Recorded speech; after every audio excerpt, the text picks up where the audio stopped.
O objetivo desta aula é apresentar os transtornos da personalidade do grupo B.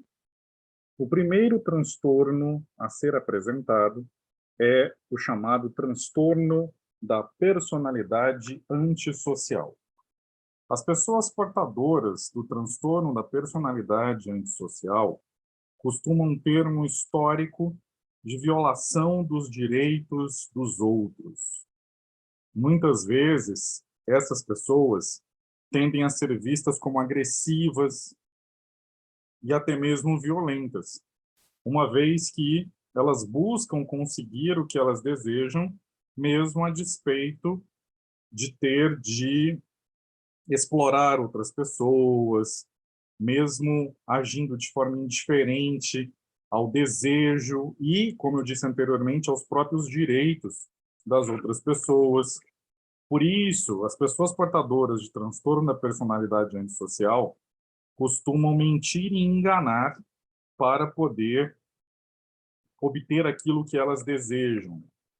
E muitas vezes chega a ser observado, não é, que pessoas portadoras do transtorno de personalidade antissocial chegam até mesmo a ter dificuldade, depois de um certo tempo, de estabelecer a distinção entre a verdade e a mentira, não é? São pessoas que, de modo geral, têm muita dificuldade de mostrar arrependimento, remorso, ou seja, preocupação a respeito das consequências daquilo que elas fazem. Existe uma alta prevalência de abuso de substâncias, uma vez que uma parte significativa de portadores da personalidade antissocial tendem a ser extremamente impulsivos, não é?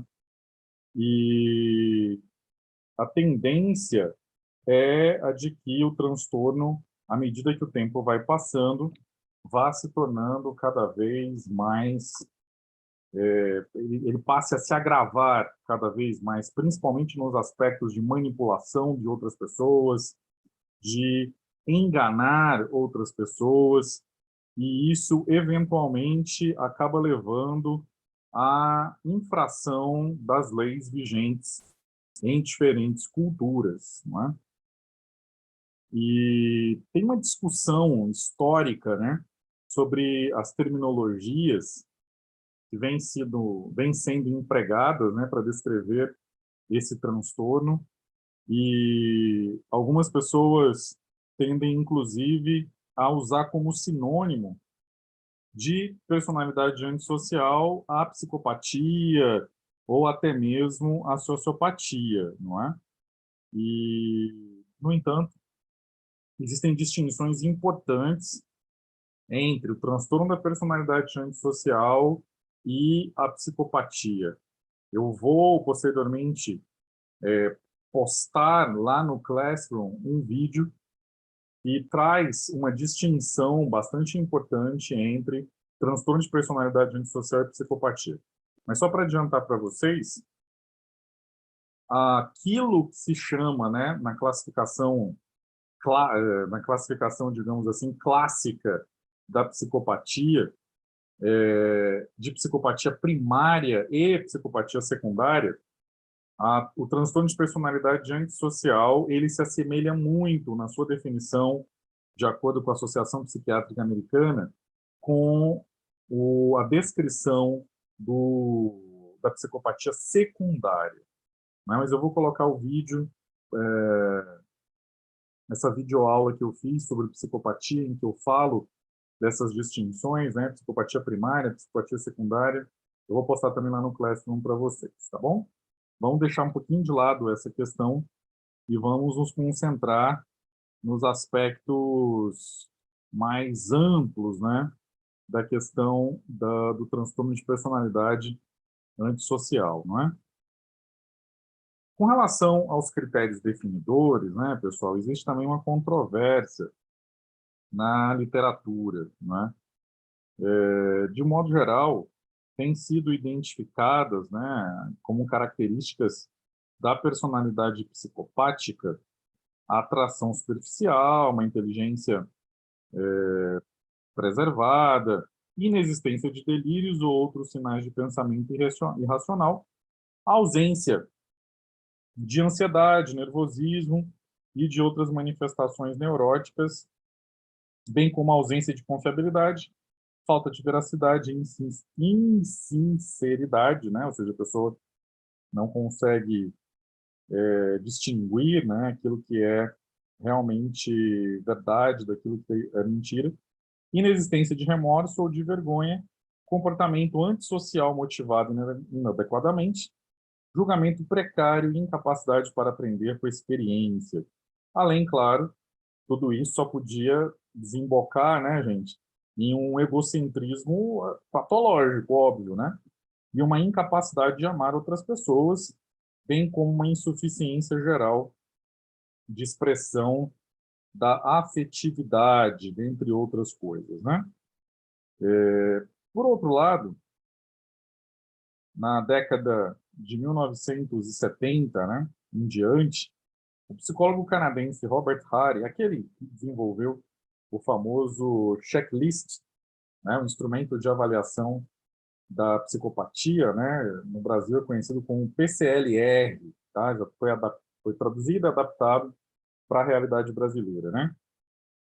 Na década de 1970, Robert Harry e os colaboradores dele desenvolveram uma lista, que é esse checklist, com cerca de 20 itens que serviriam como critério, né, para avaliar a psicopatia. No entanto, de acordo com o próprio Robert Harry, existem 6 características ou critérios que seriam os essenciais para determinação aí da personalidade psicopática, digamos assim, né?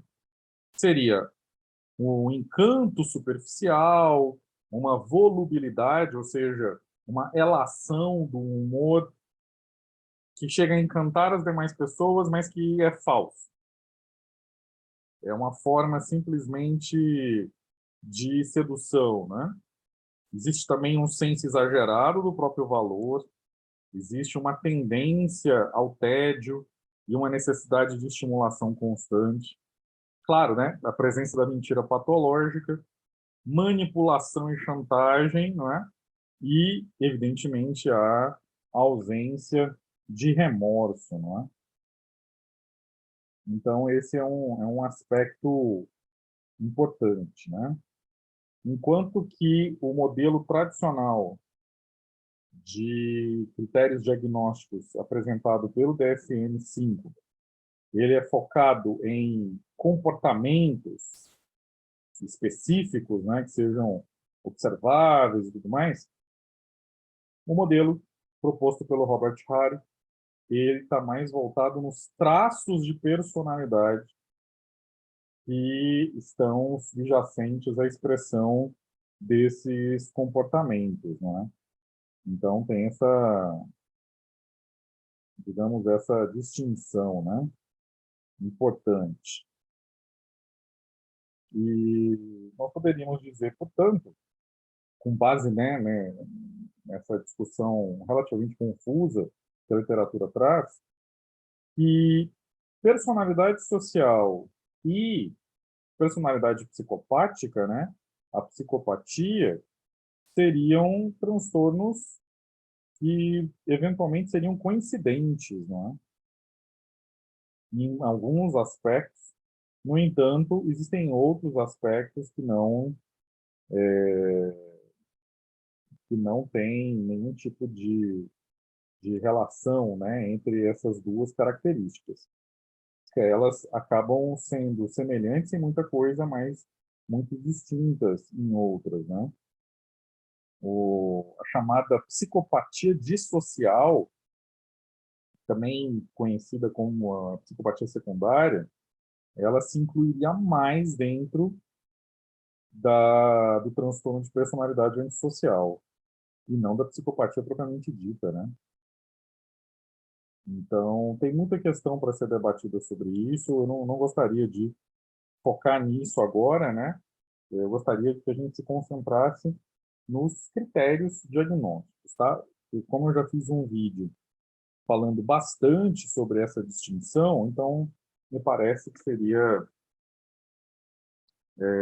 fora do escopo da aula de hoje. Então, eu vou me ater aos critérios diagnósticos do DSM-5 a partir de agora, tá bom, gente? Então, primeira questão importante, né? Nós vamos ter aí a presença de um padrão difuso de desrespeito, né? De desconsideração e, eventualmente, até violação do direito das outras pessoas, que ocorre a partir dos 15 anos de idade, conforme indicado por 3 ou mais dos seguintes critérios. Primeiro, uma incapacidade para seguir as normas sociais relativas ao comportamento de acordo com a lei, indicada pela repetição de atos e, eventualmente, motivam a detenção da pessoa, né? Que constitui motivo para a pessoa vir a ser presa, né? Uma tendência à falsidade, indicada por repetição de mentiras, uso de pseudônimos, né, nomes falsos, ou a utilização de pressão, trapaça ou engano para obter algum tipo de vantagem pessoal ou prazer pessoal, né? Uma gratificação imediata aí dos próprios desejos, que é o que aparece também no critério 3, né? Impulsividade e uma dificuldade muito grande de planejar o futuro, né? Presença de irritabilidade e agressividade, que costumam ser indicadas pelo fato de a pessoa se envolver repetidas vezes com brigas, que envolvem lutas corporais mesmo e até agressões físicas de verdade, né? O quinto critério seria um total desprezo, né? Um descaso que beira a imprudência, não é? Em relação à própria segurança e a de outras pessoas, obviamente. Se ele não vai cuidar da segurança de si mesmo, quem dirá de outras pessoas, né? O sexto critério, irresponsabilidade consistente, frequente, reiterada, né? Indicada pela incapacidade contínua para manter um comportamento constante no trabalho ou honrar as obrigações financeiras, né? Ou seja, a pessoa conseguir trabalhar e pagar o que ela deve, vamos dizer assim, as dívidas que ela faz, né? E um item que é extremamente importante, um critério diagnóstico que é realmente fundamental, que é a questão da ausência de remorso, indicada por indiferença ou racionalização em relação ao fato de ter prejudicado, maltratado ou até mesmo roubado outras pessoas. Tá certo, pessoal? Então, esses seriam a sequência de critérios aí do item A, né? No item B, vou mostrar para vocês aqui agora, o indivíduo, para ele ser diagnosticado, ele tem que ter no mínimo 18 anos de idade. Há evidências de transtorno de conduta com surgimento anterior aos 15 anos de idade, né? Esse transtorno de conduta, pessoal, ele está relacionado especificamente com comportamentos violentos, comportamentos que violam as normas sociais por parte de crianças, tá? Então, todas as vezes que a gente observa esse padrão, né, de longa duração de comportamento antissocial em crianças, isso não vai ser diagnosticado como transtorno de personalidade antissocial. Isso vai ser denominado de transtorno de conduta, né, segundo o DSM-5. E isso é um ponto importante, né? A pessoa já tem, então, aí um histórico de transtorno da conduta e esse transtorno só vai se agravando, não é? E à medida que ele vai se agravando, sem dúvida nenhuma que a tendência a que ele se torne um transtorno de personalidade antissocial é muito elevada, né? O DSM-5, pessoal, ele apresenta como principais critérios, né, para o transtorno de conduta, um padrão repetitivo e persistente de um comportamento no qual os direitos básicos das pessoas, ou até mesmo as principais normas ou regras sociais vigentes e apropriadas à idade daquela pessoa, são violadas por ela. E aí existem vários critérios que são avaliados, né, em algumas categorias. Por exemplo, agressão a pessoas e animais, destruição de propriedade, falsidade ou roubo, séria violação de regras, como ficar fora de casa, apesar dos pais proibirem, fugir de casa à noite, enfim, toda uma série de comportamentos dessas categorias, certo, pessoal? Então, seria basicamente essa distinção, né? O transtorno de conduta, ele seria, entre aspas, um transtorno de personalidade antissocial que acontece em crianças, digamos assim, né? Então, aqui nós temos a síntese daquilo que eu apresentei a vocês, né? A característica essencial do transtorno da personalidade antissocial é um padrão difuso de indiferença e violação dos direitos dos outros, o qual surge na infância ou no início da adolescência e continua na vida adulta. Esse padrão já foi referido como psicopatia, sociopatia ou transtorno da personalidade dissocial. Visto que falsidade e manipulação são aspectos centrais do transtorno da personalidade antissocial, pode ser especialmente útil integrar informações adquiridas por meio de avaliações clínicas sistemáticas e informações coletadas de outras fontes colaterais, como, por exemplo, relatórios escolares, relatórios policiais, da justiça. No caso do Brasil, depende se a pessoa já já passou por apreensão, né?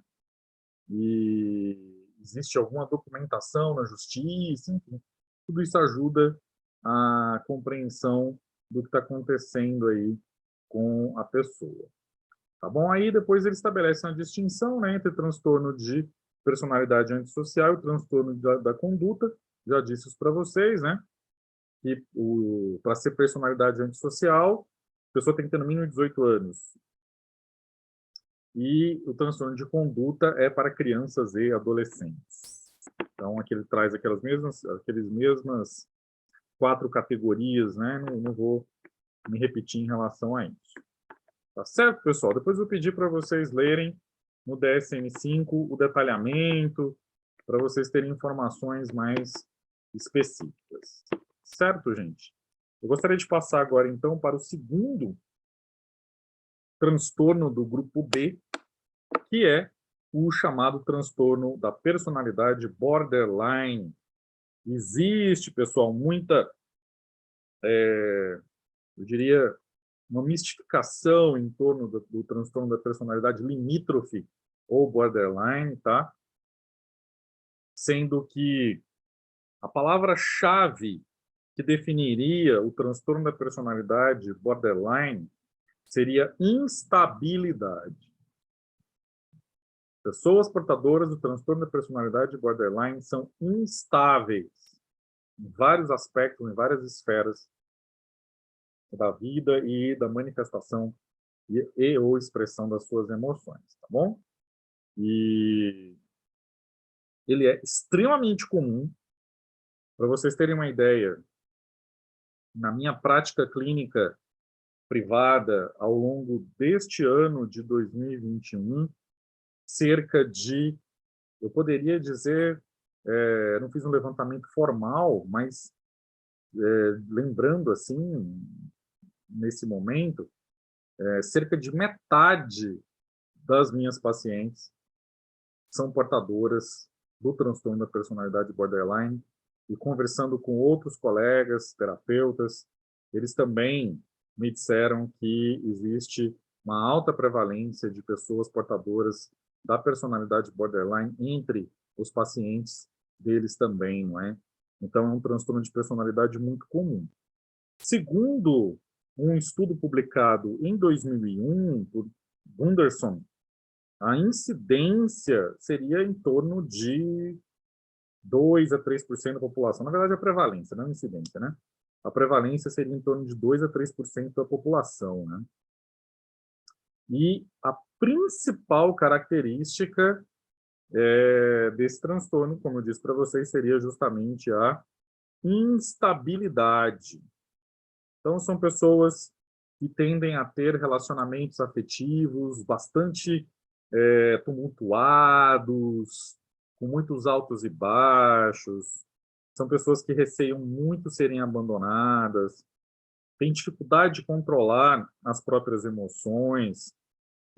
Com frequência, existe a cogitação suicida, existe ideação suicida muito frequente e, infelizmente, também não é raro que haja o comportamento suicida propriamente dito. Existe uma frequência maior ainda de automutilação, né? E os portadores do transtorno de personalidade borderline muitas vezes acabam sendo muito extremados. É um amor excessivo demais, é um ódio intenso demais, é uma alegria muito grande que acaba virando um quadro depressivo muito intenso, e tudo isso girando na vida da pessoa de uma forma muito rápida. Por isso que, em alguns casos, eu observei isso, inclusive, com algumas das minhas pacientes, havia até confusão de diagnóstico, né? Sendo que acreditava-se que elas apresentavam transtorno bipolar, né? E quando, na verdade, a utilização de instrumentos padronizados de avaliação, como o PID-5, por exemplo, né? Que é um instrumento padronizado de avaliação da personalidade, traços psicopatológicos da personalidade, conforme o modelo alternativo proposto pelo DSM-5. Esse modelo alternativo, eu tenho uma aula sobre ele, eu postei no meu canal, e vocês também já tiveram oportunidade de ter acesso a essa informação, né? Que é aquela aula sobre modelo alternativo. Eu postei para vocês lá no Classroom também, né, gente?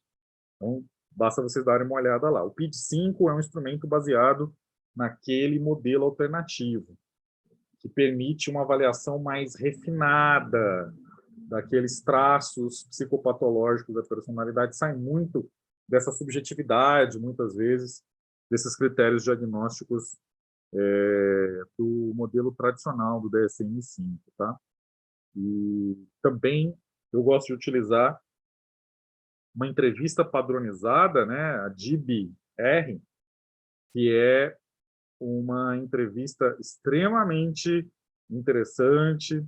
Como eu disse para vocês, ela é padronizada, ela permite uma avaliação em termos de score e extremamente também sensível a todas as dimensões de manifestação da personalidade borderline.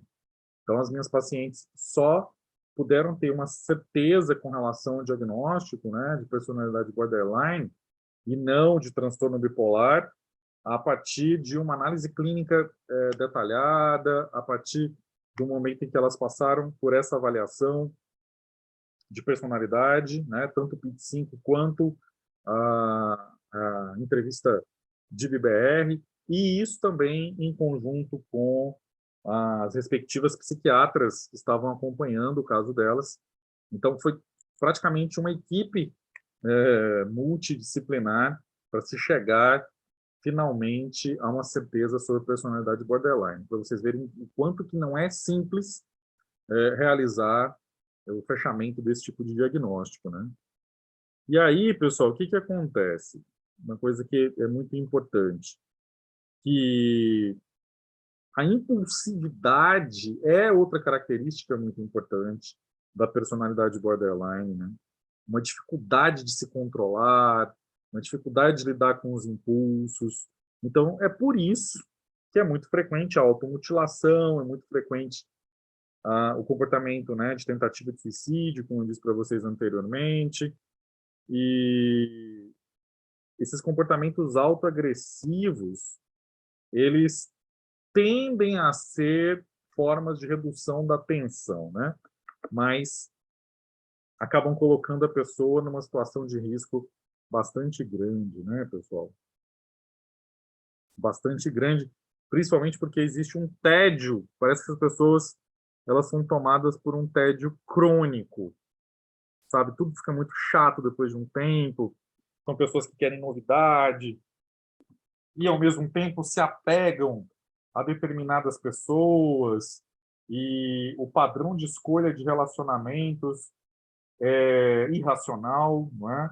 Então, são pessoas que muitas vezes vão procurar se relacionar com pessoas que proporcionem a elas essa, vamos dizer, montanha-russa de emoções, relacionamentos absolutamente tóxicos, eventualmente até envolvendo violência, e são pessoas que vão deixar passar oportunidades de relacionamento mais estáveis, com pessoas mais centradas, e por aí vai, né? Então, isso é muito frequente em pessoas portadoras aí da personalidade borderline. Bom, quais seriam os critérios, né? Bastante importantes. Nós teríamos aí uma dificuldade na regulação do humor, no controle de impulsos e, sobretudo, uma dificuldade nos relacionamentos interpessoais, né? Por conta justamente dessas características de instabilidade emocional e impulsividade, tá?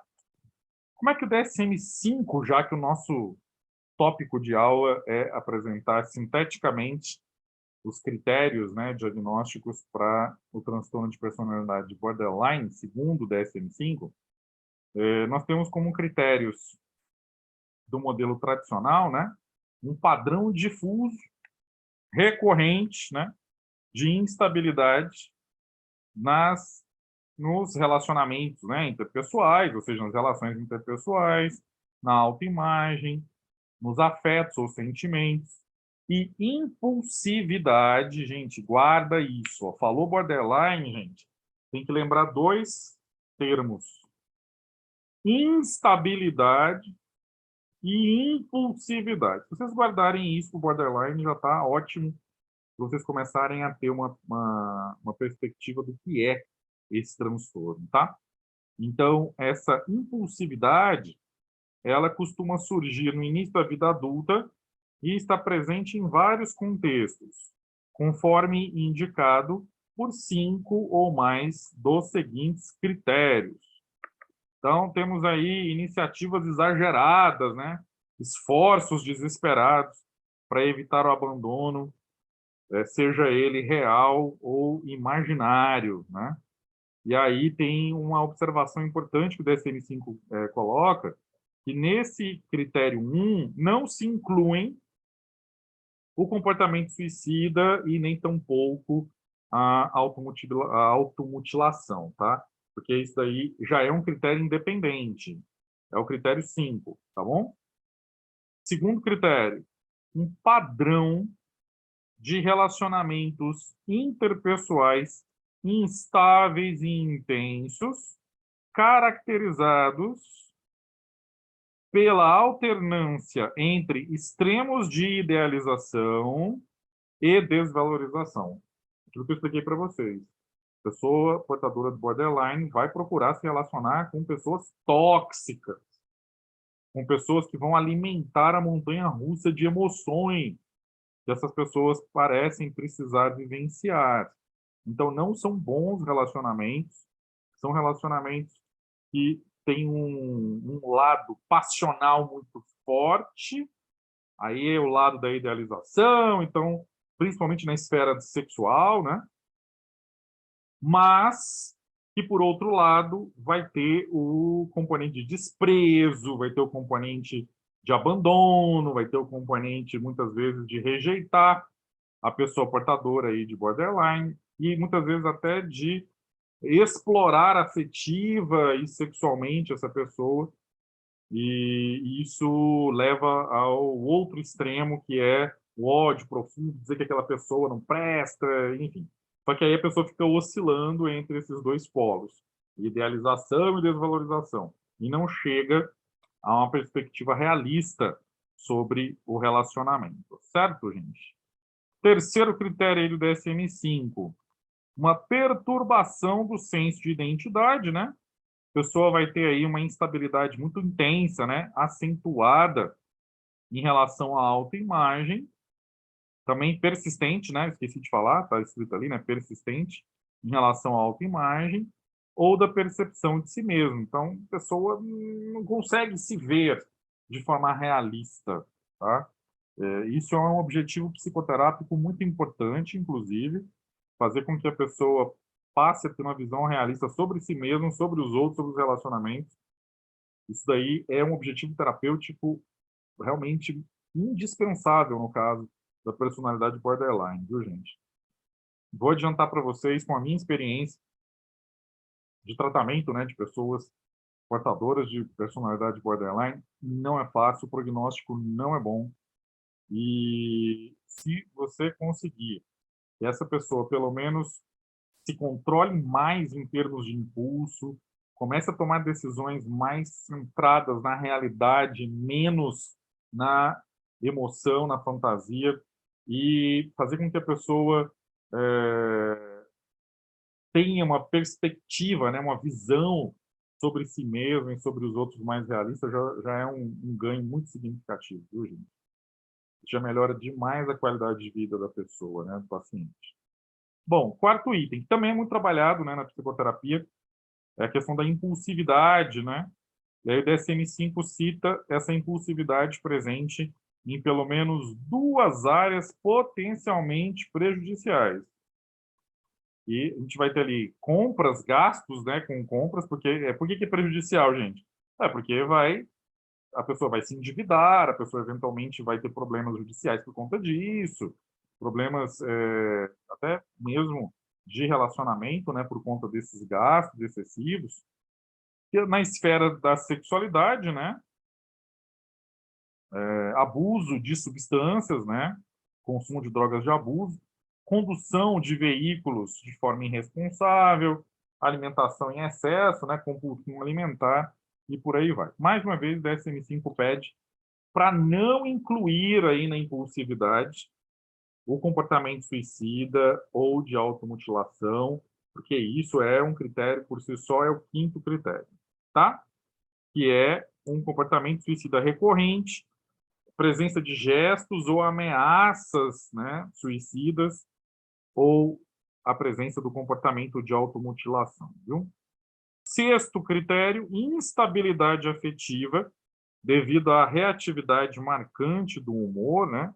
Então, a pessoa pode ter aí episódios de intensa disforia, irritabilidade ou ansiedade que duram algumas horas, raramente mais do que alguns dias, oscilando para uma relação do humor e isso confunde, né? Por isso que tem a confusão com o transtorno bipolar, tá? Em função disso. A pessoa vai ter uma sensação, né, crônica de vazio, sentimento crônico de vazio, item 7.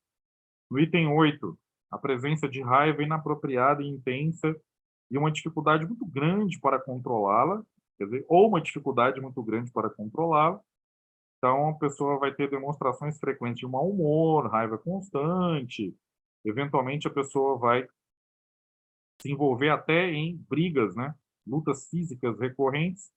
O nono item, ideação paranoide passageira e relacionada ao estresse ou a sintomas dissociativos mais graves, né?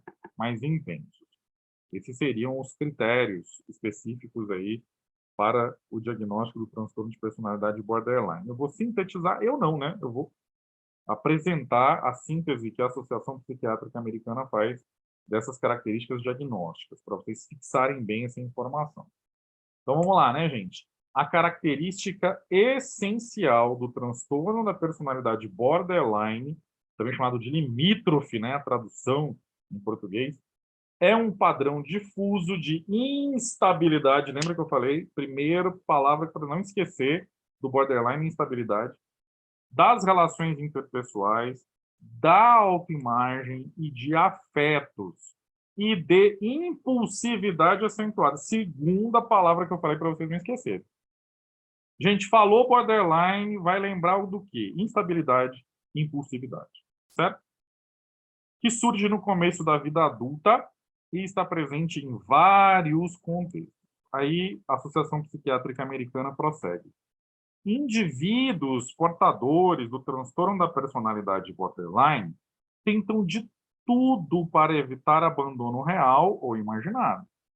A percepção de uma separação ou rejeição iminente ou a perda de estrutura externa podem levar a mudanças profundas na autoimagem, no afeto, na cognição e no comportamento. Esses indivíduos são muito sensíveis às circunstâncias ambientais, ou seja, tudo que acontece, né, ao redor dessas pessoas acaba funcionando como gatilho para desencadear alguma reação emocional exacerbada, desproporcional. Certo, gente? Lembrem, borderline caracterizado por instabilidade e impulsividade. Instabilidade emocional, impulsividade, dificuldade para controlar o próprio comportamento, né? Por conta disso, essas pessoas acabam vivenciando medos intensos de abandono e experimentam raiva inadequada, desproporcional, mesmo diante de uma separação de curto prazo realística, ou quando ocorrem mudanças inevitáveis de plano. Então, eles dão como exemplo, né? Desespero repentino em relação ao aviso do clínico de que a consulta acabou. Pânico ou fúria quando alguém importante para eles se atrasa alguns minutos ou precisa cancelar um compromisso, né? E esses indivíduos podem achar que esse abandono, né, entre aspas, implica que eles são, entre aspas, maus. Tais medos de abandono têm relação com intolerância a ficar só e necessidade de ter outras pessoas ao redor. Então, esses esforços desesperados para evitar o abandono podem incluir ações impulsivas. Aí entra, né, gente? Comportamento suicida, automutilação e por aí vai, tá? Aí o DSM-5 continua explicando cada um dos critérios. Vou pedir para vocês, evidentemente, fazerem a leitura do manual para que vocês fixem a informação, tá bom? Eu não vou detalhar tanto assim, porque já está escrito, basta vocês revisarem aquilo que eu falei, né, brevemente, vocês vão revisar em termos do manual, tá bom? Então, eu vou passar aqui para terceiro tipo de transtorno da personalidade aí do grupo B, segundo o DSM-5, que é o transtorno da personalidade histriônica. As pessoas que são portadoras desse transtorno de personalidade histriônica, gente, tendem a ser extremamente exageradas. Olha o nome, histriônico, teatrais, né? Parece que elas estão sempre participando de uma peça de teatro, de um filme, de uma novela mexicana, né? Tudo exagerado, dramático. Aí temos as figuras clássicas, né?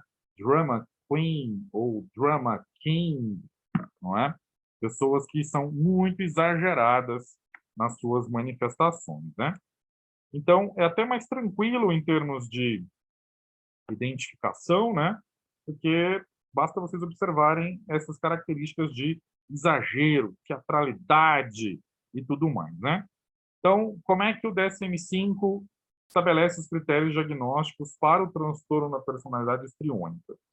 Então, os norte-americanos dizem o seguinte: um padrão difuso de emotividade, né, ou emocionalidade excessiva, busca de atenção também excessiva, que surge no início da vida adulta e está presente em vários contextos, conforme indicado por 5 ou mais dos critérios abaixo, né? Então, primeiro critério: a pessoa se sente desconfortável em situações nas quais ela não é a estrela do local, ela não é o centro das atenções. Número 2, a pessoa muitas vezes, né, vai experimentar uma interação com os outros caracterizada por comportamento sexualmente sedutor ou provocativo, né? E isso tudo de forma inadequada, né? Para a pessoa que vai sensualizar demais ali. E aí dá para ver nitidamente que a pessoa está exagerando, está sensualizando desnecessariamente, né? A pessoa ela vai apresentar mudanças rápidas das suas emoções, né? Uma expressão superficial das mesmas. É como se a pessoa estivesse realmente representando um papel, né, de teatro, de cinema, novela mexicana, igual eu falei. É a pessoa que vai tentar usar com muita frequência a sua aparência física, seus atributos físicos, para atrair atenção para ela mesma, né? Então, dependendo da pessoa, roupas decotadas, em outro caso, roupas brilhantes demais, né? Com tecidos chamativos, ou acessórios espalhafatosos, ou a pessoa vai exagerar na maquiagem, né? Num penteado, a pessoa vai exagerar num bronzeado, né? Artificial, enfim. Cada pessoa portadora aí da personalidade histriônica vai usar, né, a aparência física eventualmente para chamar atenção para ela mesma, né? Quinto critério, a pessoa vai apresentar um estilo de expressão verbal excessivamente baseado em impressões e com poucos detalhes, mostrando a superficialidade dessa pessoa, né? O item 6 é o clássico, né, da personalidade histriônica. A pessoa demonstra dramaticidade, teatralidade, expressão exagerada das emoções. É o que eu falei, né? Drama queen, drama king, de maneira bem clara. Bom, no critério 7, a pessoa é muito sugestionável, né? Ou seja, ela vai ser facilmente influenciada por outras pessoas ou pelas circunstâncias. E o item 8 é particularmente interessante, porque ela vai considerar as relações pessoais que ela tem muito mais íntimas do que na realidade são. Então, ela vai achar que é amiga íntima daquela outra pessoa, quando não é. Se, por exemplo, a pessoa teve um encontro casual, né? Vamos pensar, um encontro sexual casual, a pessoa já vai achar que está namorando aquela pessoa com quem ela teve esse encontro sexual casual e por aí vai, né? A pessoa vai exagerar aí a intimidade em relação aos relacionamentos ou às relações interpessoais. Então, como é que a Associação Psiquiátrica Americana vai resumir essas características diagnósticas, né?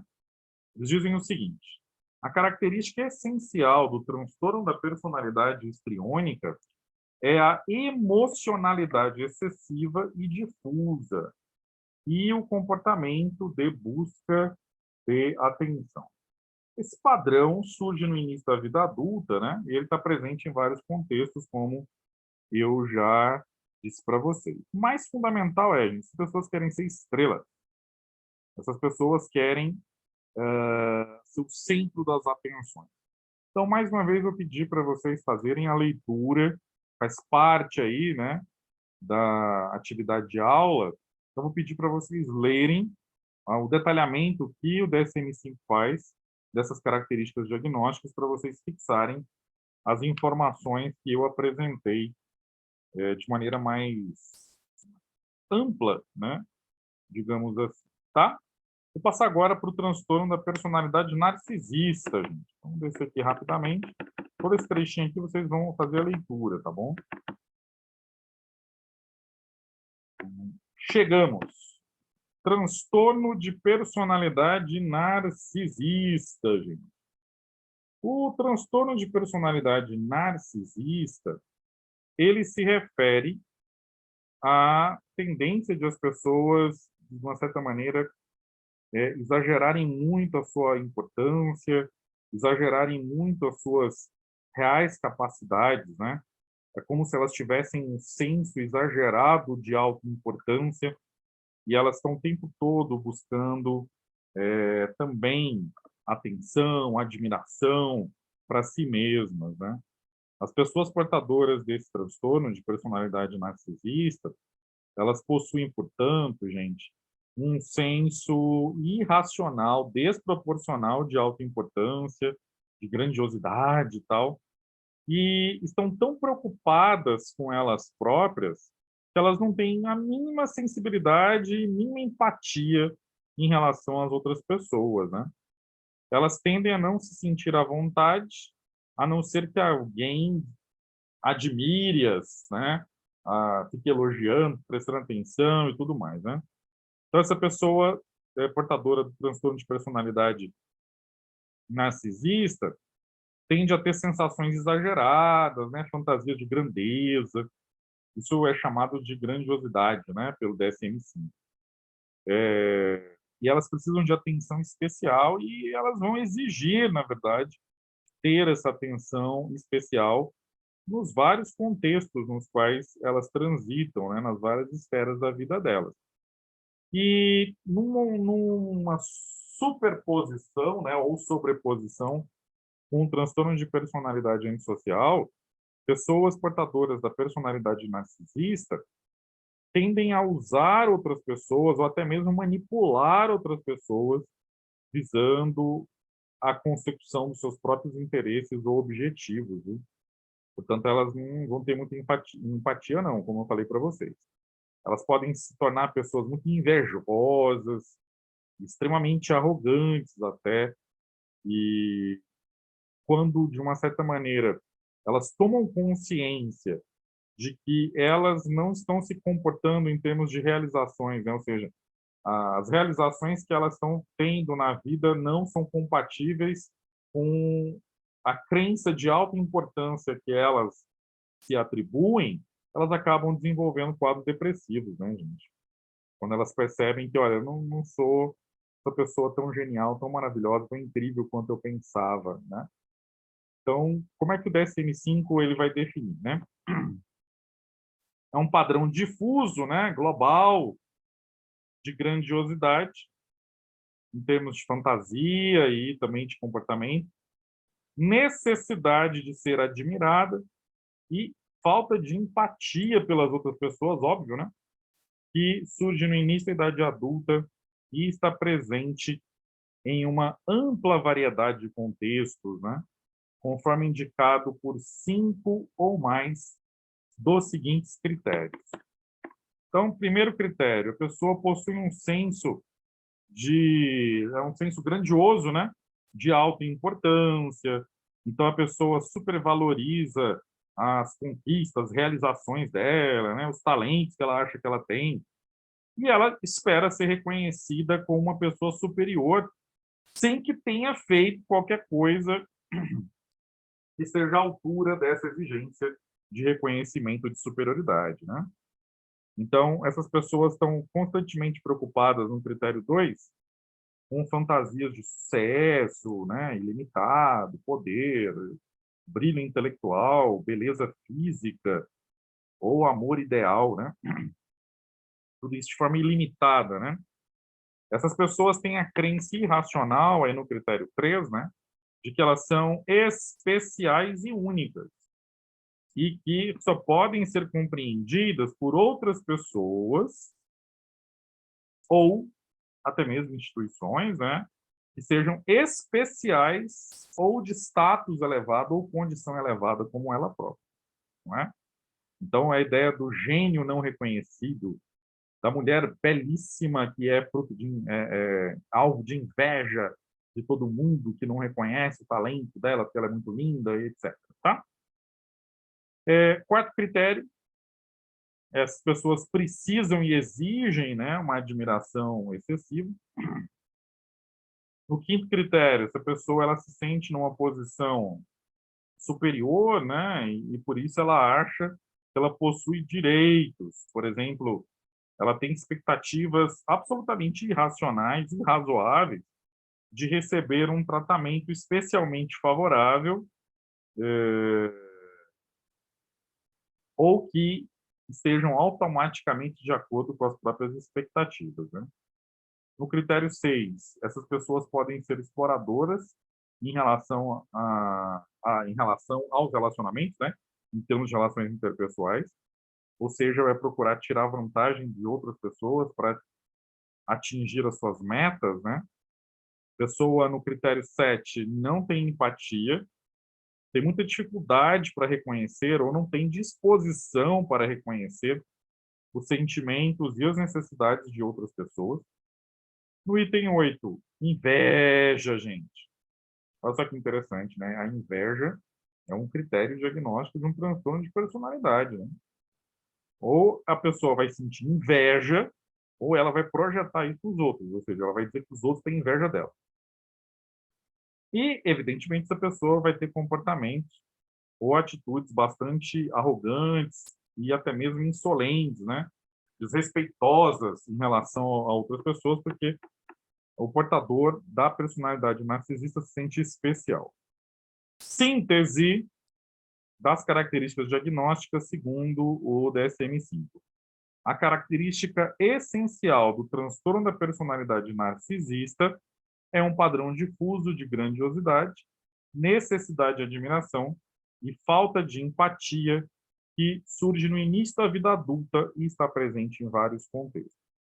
Então, mais uma vez, eu convido vocês a realizarem a leitura do detalhamento que o DSM-5 faz de cada um dos 9 critérios. Isso servirá como atividade de fixação do conteúdo da aula de hoje. Eu vou passar agora, pessoal, a descrever para vocês os transtornos da personalidade do grupo C. Então, deixem já passar lá para os transtornos de personalidade do grupo C. Podem ir acompanhando aí no DSM-5 de vocês. Bom, transtornos da personalidade do grupo C. Vale a pena lembrar, pessoal, que esses transtornos, né, do grupo C, esses transtornos da personalidade do grupo C, são aqueles que têm características muito semelhantes das pessoas que apresentam transtornos de ansiedade, né? Vocês se recordam lá na primeira aula da disciplina de Psicopatologia 2 especial, né, turma especial, que eu dizia a vocês que o que caracteriza os transtornos da personalidade do grupo C é o fato de serem pessoas, as pessoas portadoras desses transtornos, serem pessoas ansiosas, não é? Então, todos esses transtornos vão ter como característica essencial o excesso de ansiedade. Então, o primeiro deles que eu gostaria de apresentar a vocês brevemente seria o transtorno da personalidade evitativa, pessoal.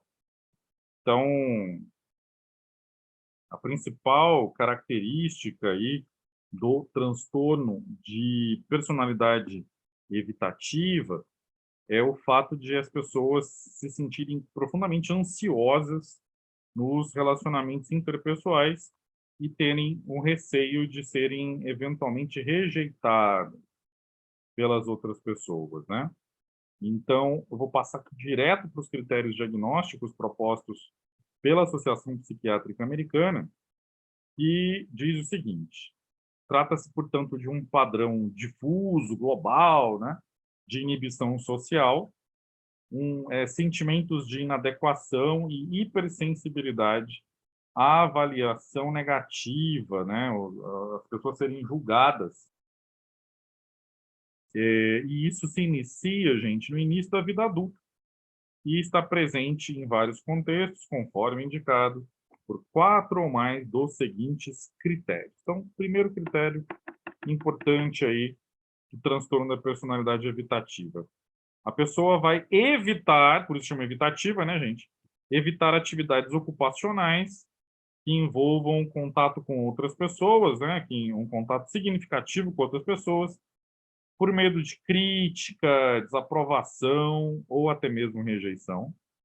Segundo critério, as pessoas elas não estão dispostas a se envolver com outras pessoas, a não ser que se tenha certeza de que será recebido de forma positiva, de que será apreciada, né? Terceiro critério, demonstra uma prudência, uma reserva com relacionamentos íntimos, devido ao receio de passar vergonha ou de ser ridicularizado, né? Quinto item. Não, quarto item, né? Preocupa-se em ser criticado ou rejeitado nas situações sociais, é por isso que evita contato com outras pessoas. Critério 6, né? A pessoa se considera socialmente incapaz, inepta, sem atrativos pessoais ou inferior às demais pessoas, é como se ela fosse a antípoda do transtorno de personalidade narcisista que eu acabei de apresentar a vocês, né? E no critério 7, a pessoa vai relutar de modo incomum em assumir riscos pessoais ou em participar de alguma nova atividade ou quaisquer novas atividades, porque podem trazer algum tipo de embaraço, podem trazer algum tipo de constrangimento. Então, a síntese é a seguinte: a característica essencial do transtorno da personalidade evitativa é um padrão difuso de inibição social, sentimentos de inadequação, hipersensibilidade, avaliação negativa, que surge no início da vida adulta, né? E está presente em vários contextos.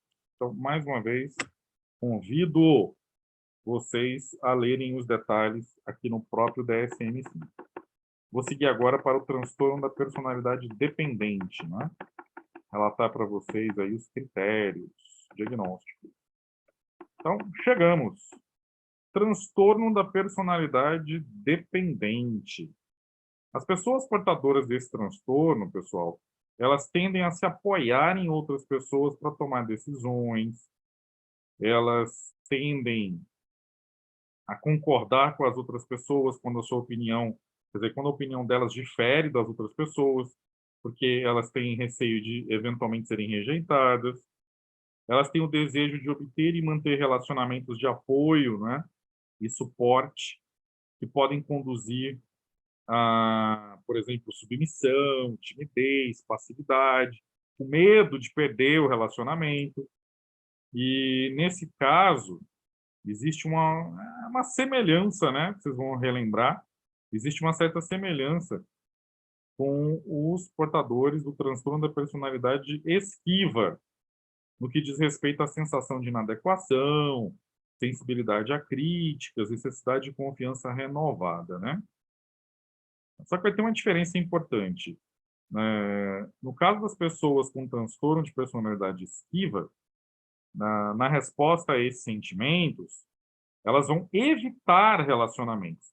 Enquanto que aquelas que apresentam o transtorno de personalidade dependente vão reagir, na verdade, procurando se apegar. A personalidade esquiva é personalidade evitativa, viu, gente? E tem uma terminologia, muitas vezes eu me confundo, porque antigamente se falava muito transtorno de personalidade esquiva, mas são sinônimos, tá? Eu vou repetir isso que eu falei que ficou bagunçado por conta da terminologia. Então, assim, pessoal, o que eu estava falando é que existe uma característica em comum presente na personalidade evitativa, pronto, que eu expliquei para vocês agora há pouco, e da personalidade dependente. Eu falei para vocês que o pessoal da personalidade evitativa, pelo fato deles se sentirem, né, inadequados, deles terem uma hipersensibilidade a críticas, medo de serem rejeitados e tal, eles acabam se afastando de relacionamentos para não ter que sentir isso. Já o pessoal da personalidade dependente vai reagir a isso, a esse receio de ser rejeitado, julgado, criticado, apegando-se, se submetendo aos relacionamentos de uma forma bastante intensa, tá? Era isso que eu queria ter explicado para vocês, eu não estava conseguindo, tá bom? Vamos passar para os critérios diagnósticos, né, pessoal? De acordo com o DSM-5, então, o que os norte-americanos falam sobre isso? Eles vão dizer o seguinte: transtorno da personalidade dependente, uma necessidade difusa, né, e excessiva de ser cuidado, que acaba levando a um comportamento, né, submisso, de apego, que tende, e assim, também temores de separação, né, gente? que tende a surgir aí no início da vida adulta e, como é o carimbão do DSM-5 para os transtornos de personalidade, está presente em vários contextos, conforme indicado por 5 ou mais dos seguintes critérios. Primeiro, a pessoa tem dificuldade em tomar decisões aí no dia a dia dela, sem que ela tenha uma quantidade excessiva de conselhos e reasseguramento de outras pessoas. Número 2, ela tem uma necessidade muito grande que as outras pessoas assumam a responsabilidade pelas principais áreas da vida dela, né? Número 3, ela tem dificuldade de expressar discordância, desacordo, né, com os outros, com medo de perder o apoio, o suporte ou até mesmo a aprovação, né? E aí não vai incluir os medos ou receios que a gente poderia chamar de realistas de retaliação por parte de outras pessoas, tá? É no plano da fantasia. 4, a pessoa tem dificuldade de iniciar projetos ou em fazer coisas por conta própria, né? É aquela questão, a pessoa possui uma falta de autoconfiança no seu próprio julgamento e nas suas próprias habilidades, né? E não é porque ela não está motivada ou porque ela não tem energia. Pelo contrário, ela tem motivação, ela tem energia, mas ela não se sente suficientemente preparada, né, para fazer isso. Bom, quinto, a pessoa vai a extremos para obter carinho e apoio dos outros, a ponto de se oferecer para fazer coisas desagradáveis, né? A pessoa se torna um serviçal da outra, né? Veja, é totalmente diferente quando você está num relacionamento e você vai realizar uma atividade para a pessoa que você ama, porque você quer ajudar. Isso é uma coisa. Isso é uma motivação extremamente saudável, muito salutar. As pessoas portadoras da personalidade dependente, elas vão fazer isso para não perder o outro, né? Na fantasia dela, se ela se oferece para fazer coisas supostamente desagradáveis, isso vai impedir que o outro se afaste dela. Entenderam, pessoal? Eu já tive pacientes que aceitavam, inclusive, praticar determinadas atividades sexuais com os seus respectivos parceiros que não eram de agrado da paciente, né? E ela só fazia para agradar, e na verdade não é nem agradar, é com medo de que o parceiro, pelo fato de ela não realizar as atividades sexuais que ele solicitava e que ela não gostava, ela tinha receio de que ele a abandonasse e se relacionasse com outras mulheres para obter a atividade sexual que ele desejava. Quer dizer, ela chegava ao cúmulo de se submeter a algo que ela não queria, que ela achava, por questão de formação pessoal, enfim, não vou entrar nesses detalhes, mas ela se submetia a uma atividade que ela não desejava, que não era prazerosa para ela, simplesmente com medo de perder a pessoa com a qual ela estava se relacionando, viu, gente? Então, ó, esse é um extremo, como eu estava dizendo para vocês, tá? Item 6, né? A pessoa sente desconforto, desamparo, quando ela está sozinha, com um medo muito grande, um temor realmente exagerado de ser incapaz de cuidar de si mesmo. No item 7, né? A pessoa busca com urgência outro relacionamento como fonte de cuidado e amparo, logo após o término de um relacionamento íntimo. E ela tem preocupações absolutamente irrealistas, né? Irreais, com medo de ser abandonada, ser deixada à própria sorte, né? Ou seja, ter de cuidar de si mesmo. São pessoas que não amadureceram, né, pessoal? São pessoas infantis, digamos assim, tá? Mais uma vez, convido a vocês à leitura do DSM-5 para os detalhes dos critérios, tá bom? E, como eu disse, isso constitui atividade da disciplina, tá? Bom, vou passar agora para o último transtorno do grupo C, que é o transtorno da personalidade obsessivo-compulsiva. Chegamos a ele. Transtorno da personalidade obsessivo-compulsiva, fechando a nossa discussão sobre transtornos da personalidade, né? E reta final já da disciplina, né? Nossa última aula. Então, transtorno da personalidade obsessivo-compulsiva, pessoal, é caracterizado pela exigência que a pessoa acha que tem de que as coisas sejam feitas do modo correto, do modo certo, né? Então, essas pessoas, elas são persistentes, são bem dedicadas, e só que o problema é que elas ficam o tempo todo preocupadas com detalhes que acabam atrapalhando a pessoa de realizar a tarefa. Então, a pessoa é tão perfeccionista que ela não produz nada. Então, toda a diligência dela, toda a disciplina dela, toda a conscienciosidade dela, para fazer referência a um fator lá do Big Five, né, dos 5 grandes fatores da personalidade, é inútil do ponto de vista operacional. Por isso que é um transtorno, gente. Porque a pessoa ser excessivamente perfeccionista a ponto de não realizar as tarefas a que ela se propõe é disfuncional, não é? Então, as pessoas portadoras desse transtorno, né, elas tendem a ser muito rígidas, por conta disso, relacionamentos aqui, a gente vai ver daqui a pouquinho nos critérios, né, ficam bastante insatisfatórios e por aí vai, né? São pessoas que vão sentir uma certa ansiedade caso elas não realizem aquilo que elas acham que está certo, e isso acaba desenvolvendo uma preocupação muito grande, né? Uma coisa que é importante deixar claro, gente, é que o transtorno da personalidade obsessivo-compulsiva, ele não é a mesma coisa de transtorno obsessivo-compulsivo, não, gente. Abre o olho aí.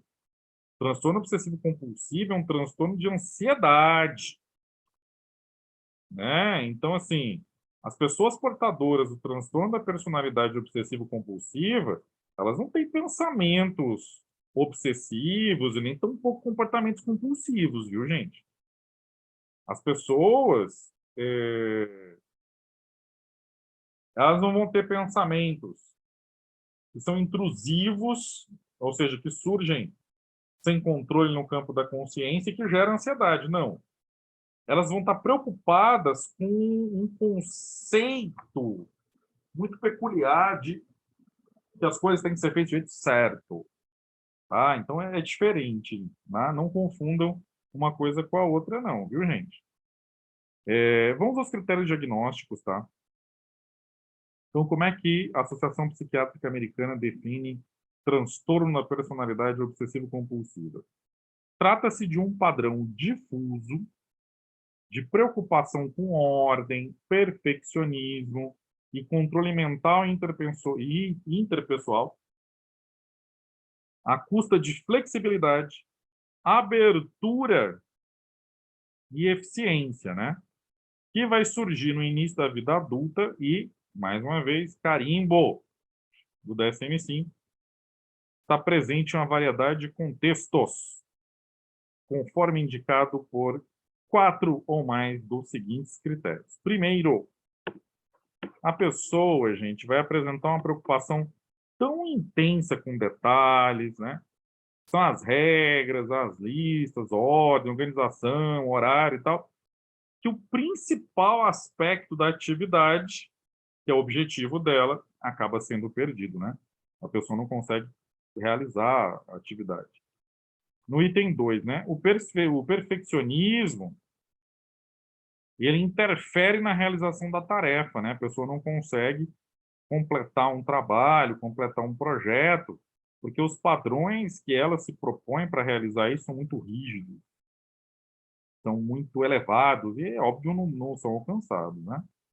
A pessoa, ela vai ser excessivamente dedicada ao trabalho, ao estudo, né? E à produtividade, em detrimento, né? Ou seja, deixando de lado, excluindo atividades e amizades E isso não vai ser, obviamente, justificado por necessidade econômica, né, gente? Se a pessoa precisa, né, se sustentar, se manter, é óbvio que ela vai se dedicar ao trabalho, né?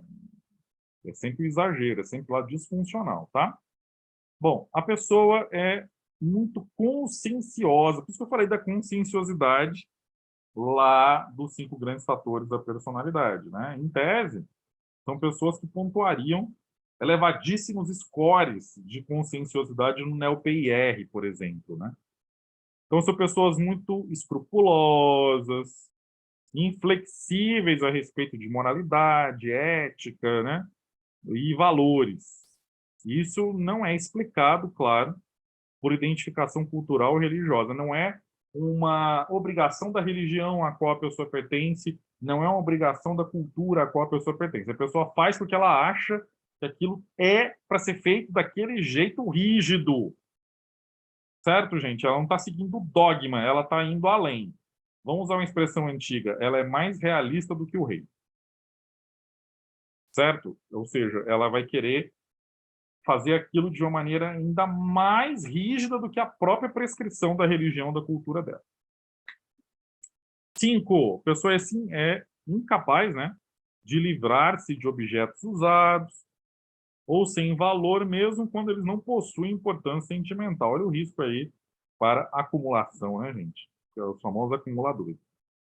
A pessoa tem dificuldade de delegar tarefas ou de trabalhar com outras pessoas, a não ser que essas pessoas aí se submetam à forma, a um modo exato como ela quer que as coisas sejam feitas. A pessoa adota um estilo de gastos restritos, tanto para si quanto para as outras pessoas, né? Porque o dinheiro é visto como algo para ser acumulado para futuras catástrofes. Então a pessoa deixa de usufruir desses bens, mesmo os possuindo. E a pessoa acaba demonstrando rigidez e teimosia, né, pessoal? Então, sintetizando aqui, né,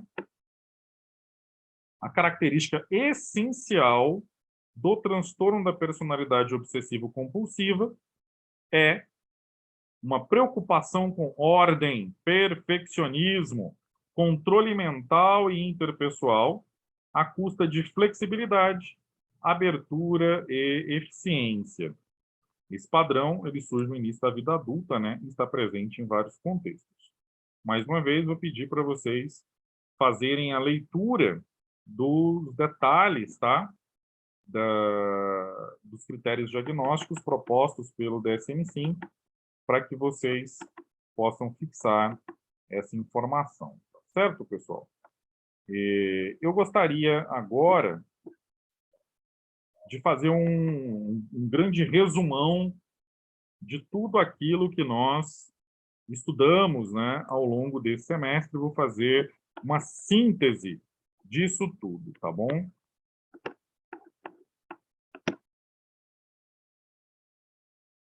Resumo dos transtornos de personalidade. Os transtornos da personalidade, meus caros, representam modos de pensar, sentir e agir que estão há muito tempo enraizados no repertório de comportamentos da pessoa e que podem causar sofrimento significativo. Em virtude de as pessoas poderem exibir 2 ou mais dessas maneiras inadequadas de interagir com o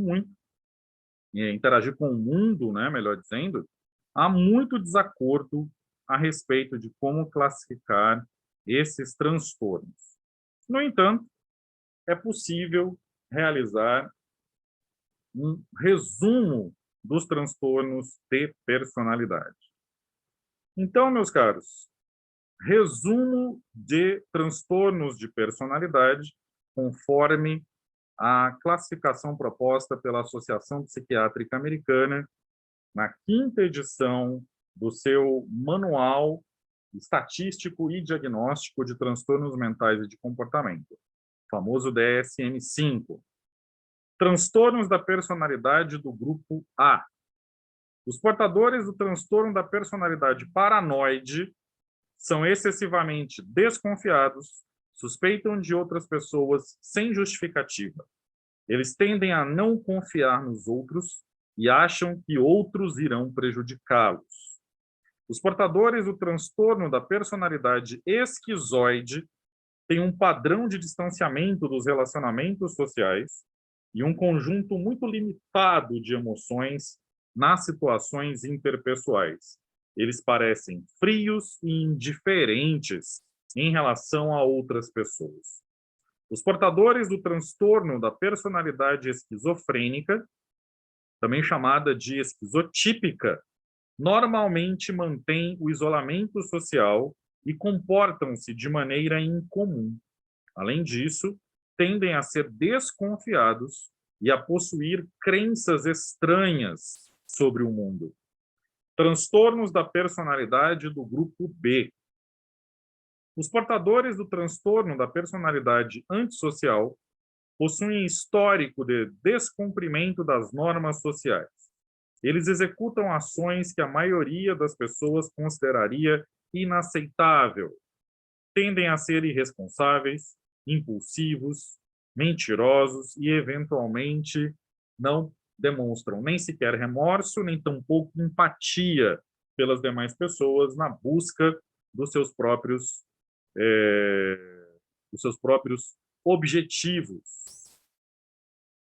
Os portadores do transtorno da personalidade borderline não têm estabilidade no humor, nem nos relacionamentos com outras pessoas. Geralmente, a autoestima dessas pessoas é muito baixa. Muitas vezes, esses indivíduos sentem-se vazios e estão sujeitos a um grande risco de cometer suicídio. Para vocês nunca mais esquecerem, falou-se em personalidade borderline ou limítrofe, deve-se lembrar de instabilidade emocional e impulsividade. Os portadores do transtorno da personalidade histriônica tendem a ser exagerados. Parecem que eles estão sempre representando um papel. É só vocês lembrarem de uma drama queen ou um drama king elevada à 10ª potência. Pessoas que parecem que estão representando em uma novela mexicana. Essas são as pessoas portadoras do transtorno da personalidade histriônica. Os portadores do transtorno da personalidade narcisista têm de si mesmo elevado conceito, né? Se sentem especiais, têm uma sensação de grandiosidade, né? Um sentimento de autoimportância altamente inflado. Essas pessoas consideram-se diferentes das demais, pois se consideram superiores às demais pessoas e, portanto, acham que merecem um tratamento especial. Para encerrar o semestre da disciplina, transtornos da personalidade do grupo C, pessoal. Os portadores do transtorno da personalidade esquiva ou evitativa são extremamente sensíveis às opiniões alheias e, por essa razão, eles evitam relacionamentos interpessoais.